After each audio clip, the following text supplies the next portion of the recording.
This is Lily Balfour. She is the founder and CEO of Atelier Advisors. So Lily, thank you so much for joining us today. What's your question for Kat?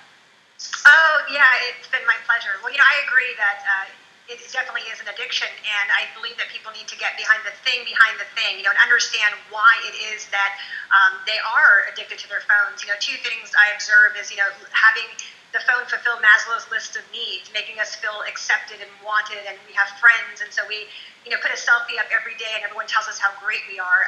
And the second thing I see is people just wanting to hide. People just saying, I'm having a bad hair day, I'm not feeling great.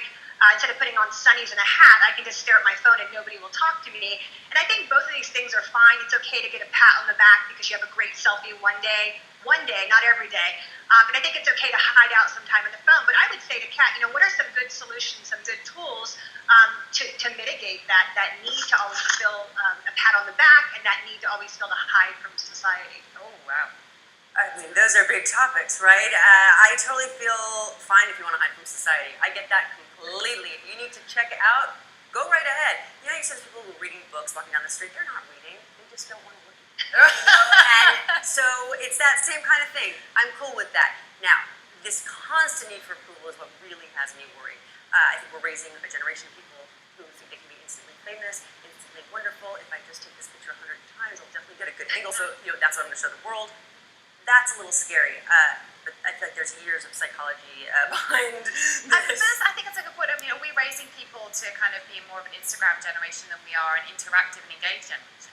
It's so fascinating to me how kids today, and I say this, I do talk to a lot of kids about it, don't think something happens unless they broadcast it. I used to say to my best friend, I don't feel like it happened unless I shared it with you. That's one thing. But to say, I don't feel like it happened unless I broadcast it to, my thousands of friends.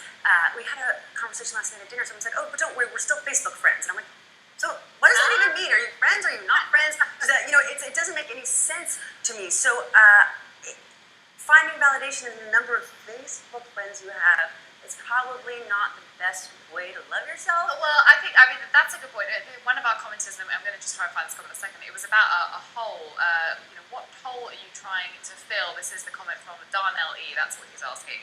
It's a good point, right? I mean, are we doing this for some sort of validation when we are broadcasting the whole time? And why do you think people are so into it? It is kind of like high, as Lily was saying, right? Right, absolutely. I mean, listen, it's fun to be able to see yourself broadcast out there. We're broadcasters, so let's. I was going to say. I don't want to not point out all this latent hypocrisy. Before we came on, we were like, should we Instagram? What should we do? Yeah, but right. Again, there's nothing wrong with it. I love broadcasting, but I don't love broadcasting every stupid thought that goes through my head or what I'm eating. And I don't want to make it sound judgy people who do that. I just think that it really takes me out of the experience of eating if I am then worried about letting you know how good it looks. I think it's a good point.